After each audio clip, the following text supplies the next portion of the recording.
Judge called the veteran a coward. Then he whispered two words that ended everything. "You're nothing but a coward hiding behind outdated medals."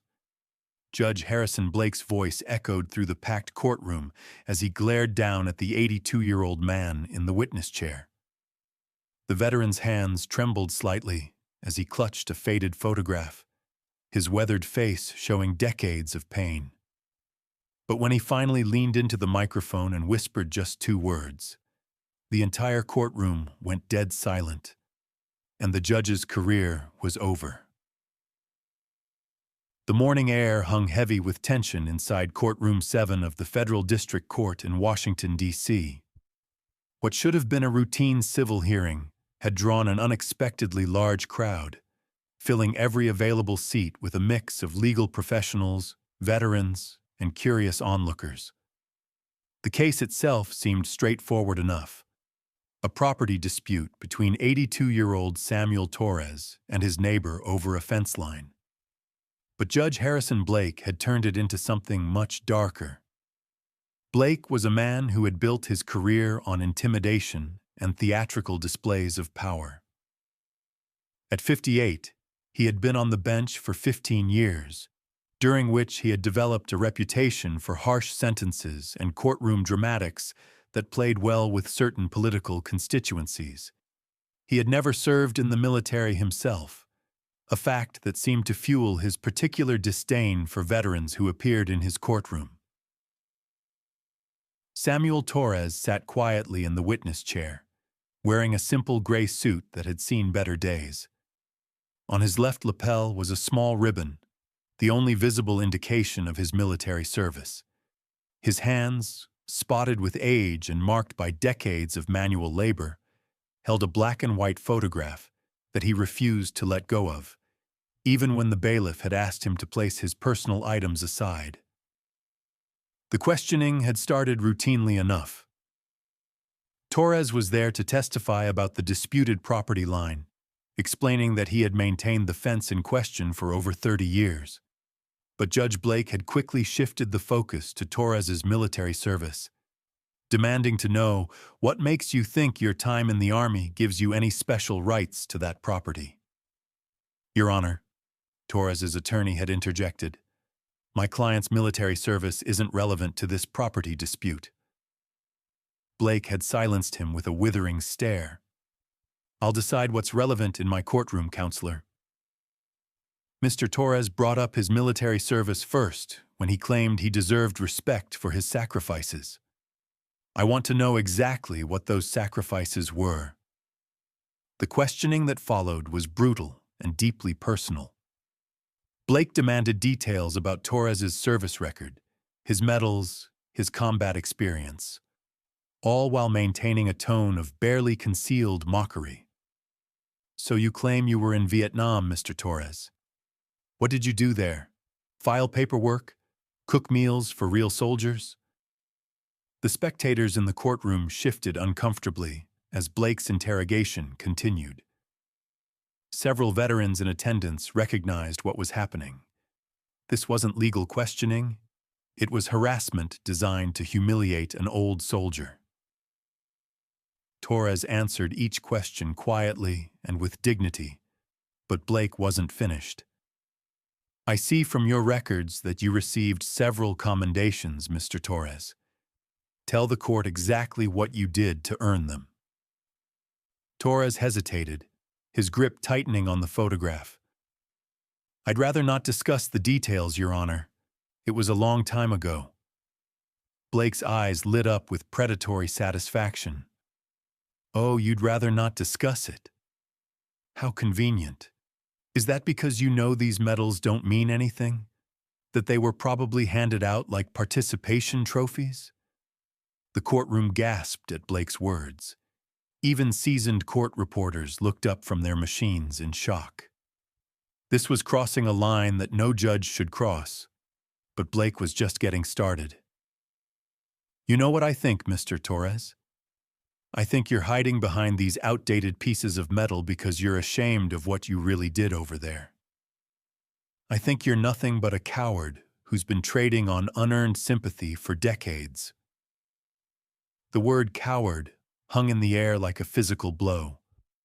Torres's face went pale, and for a moment it looked like he might collapse. But then something changed in his expression. The pain and humiliation were replaced by something harder, more dangerous. He looked directly at Judge Blake for the first time during the entire proceeding. "Your Honor," Torres said quietly, his voice barely above a whisper. "May I show you something?" Blake, sensing he had broken the old man's spirit, gestured dismissively. "Make it quick. We don't have all day for your sob stories." Torres slowly lifted the photograph he had been clutching and held it toward the judge. "This is my squad, Your Honor. Taken in 1968, outside Hugh City." Blake took the photograph with exaggerated impatience, glancing at it briefly. "So what? It's a picture of soldiers. What does this prove?" Torres's voice remained quiet, but now there was steel beneath the softness. "Look at the back, Your Honor." Blake turned the photograph over, and what he saw there made him freeze. Written in faded ink were 8 names, with notations beside each one. 7 of the names had dates and the letters KIA, killed in action. Only one name had no such notation: Samuel Torres. "I was the only one who came home from that squad, Your Honor," Torres continued, his voice growing stronger. 7 of my brothers died in the fighting at Hugh. I carried 3 of them out myself under enemy fire. The medals you called worthless, they were for trying to save the lives of better men than me." The courtroom was completely silent now, hanging on every word. Blake tried to regain control of the situation, but the photograph had shaken him more than he cared to admit. "That doesn't change the fact that you're trying to use your military service to win sympathy in a property dispute," he said, but his voice lacked its earlier venom. Torres shook his head slowly. "I never mentioned my service, Your Honor." "You did. You demanded to know about it. So I'm telling you." What Torres said next would be replayed on news broadcasts for weeks to come. Looking directly at the judge who had called him a coward, he spoke 2 words that cut through the courtroom like a blade: Charlie Mike. The effect was immediate and electric. Every veteran in the courtroom straightened in their seats. Several active-duty military members who had been watching from the gallery stood up instinctively. Even some of the younger spectators who recognized the military terminology felt the power of those 2 simple words. Judge Blake, who had never served and had no understanding of military culture, looked confused. "What did you say?" he demanded. Torres repeated the words, louder this time. "Charlie Mike." Then he explained, his voice carrying to every corner of the silent courtroom. "It means continue mission, Your Honor. It's what we said when things got bad, when we lost people, when everything seemed hopeless. We didn't quit. We didn't hide. We continued the mission." The transformation in Torres was remarkable. The frail old man who had seemed broken by Blake's attacks was gone, replaced by someone who radiated quiet strength and unshakable resolve. "You called me a coward, Your Honor, but you don't understand what that word means. A coward runs when things get difficult. A coward lets others pay the price for his safety. A coward attacks those who can't fight back." If you're enjoying this incredible story of how one veteran's quiet dignity triumphed over courtroom bullying, make sure to subscribe for more amazing stories that honor those who served, Torres continued, his voice now filling the courtroom. "I didn't run in Vietnam when my friends were dying. I didn't run when the enemy was advancing. I didn't run when I was wounded and bleeding. And I'm not running now from a bully who thinks his robe makes him untouchable." The silence in the courtroom was deafening. Judge Blake's face had gone from red with anger to pale with the realization that he had made a catastrophic error. But Torres wasn't finished. "You want to know about cowardice, Your Honor?" "Cowardice is attacking an old man from behind the safety of a bench. Cowardice is using your power to humiliate someone who can't fight back. Cowardice is never having the courage to serve your country, then mocking those who did." Blake finally found his voice, but it came out as a croak. "You're out of order." Torres nodded calmly. "Yes, Your Honor, I probably am. But so are you. And the difference is, I earned the right to speak my mind by serving something bigger than myself." "What did you serve besides your own ego?" The courtroom erupted. Spectators were on their feet, some applauding, others shouting. Court security moved toward Torres, but they were blocked by veterans who had spontaneously formed a protective circle around the witness stand. The bailiff looked to Judge Blake for instructions, but Blake seemed paralyzed by the magnitude of what had just occurred. In the gallery, someone had already pulled out a cell phone and was streaming the confrontation live. Within minutes, the video would be shared thousands of times across social media platforms. The hashtag #CharlieMike would trend nationally as veterans and supporters shared their own stories of service and sacrifice. But in that moment, all attention was focused on the elderly veteran who had just delivered the most powerful courtroom speech in recent memory. Torres slowly stood from the witness chair, his dignity intact despite the chaos around him. "Your Honor," he said, his voice cutting through the noise, "I came here today to testify about offense.